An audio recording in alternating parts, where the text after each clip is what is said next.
She wore my dress to my father's funeral and held my husband's hand.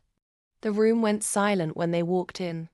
My father's casket was barely closed, yet there he was, my husband, strutting in with his mistress on his arm, wearing my favorite black silk dress, the same one I had packed for this funeral, the same one that mysteriously disappeared from my closet the night before. I didn't cry. I didn't scream. I just sat still and let the vultures circle, because what they didn't know was that today wouldn't end with a burial, but with a reckoning. Let's rewind.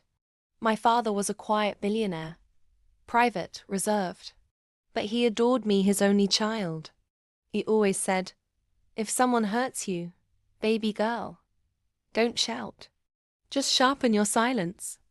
So when I discovered my husband's affair 6 months ago, I didn't confront him. I didn't file for divorce. I just told Daddy. Daddy smiled.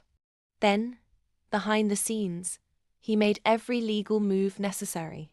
He updated his will, transferred shares, shifted ownership of every asset with surgical precision. So when my husband arrived at the funeral parading his side piece like a trophy, they both assumed my father's wealth would now belong to him. After all, he was the son-in-law, and I was just the grieving wife with mascara-streaked cheeks. But then came the will reading. The lawyer opened the envelope. Read each word slowly. The room tensed. To my beloved daughter, I leave everything. The estate, the properties, the stocks, the private island in Greece. And to her husband, absolutely nothing. GASPS. Chairs creaked. My husband's jaw unhinged. But it got worse.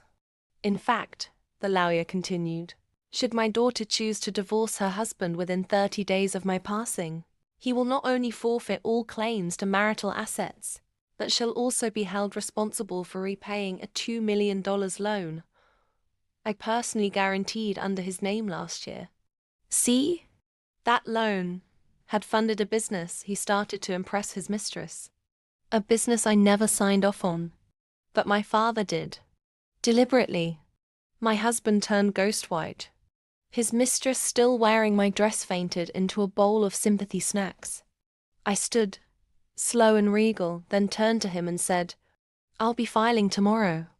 2 weeks later, I watched from my new penthouse balcony as the bank repossessed his car.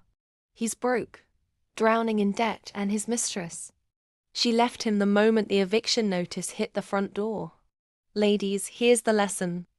Never let betrayal make you messy. Let it make you strategic. If you loved this savage takedown and want more stories where karma isn't late, it's lethal. Hit that subscribe button on this channel.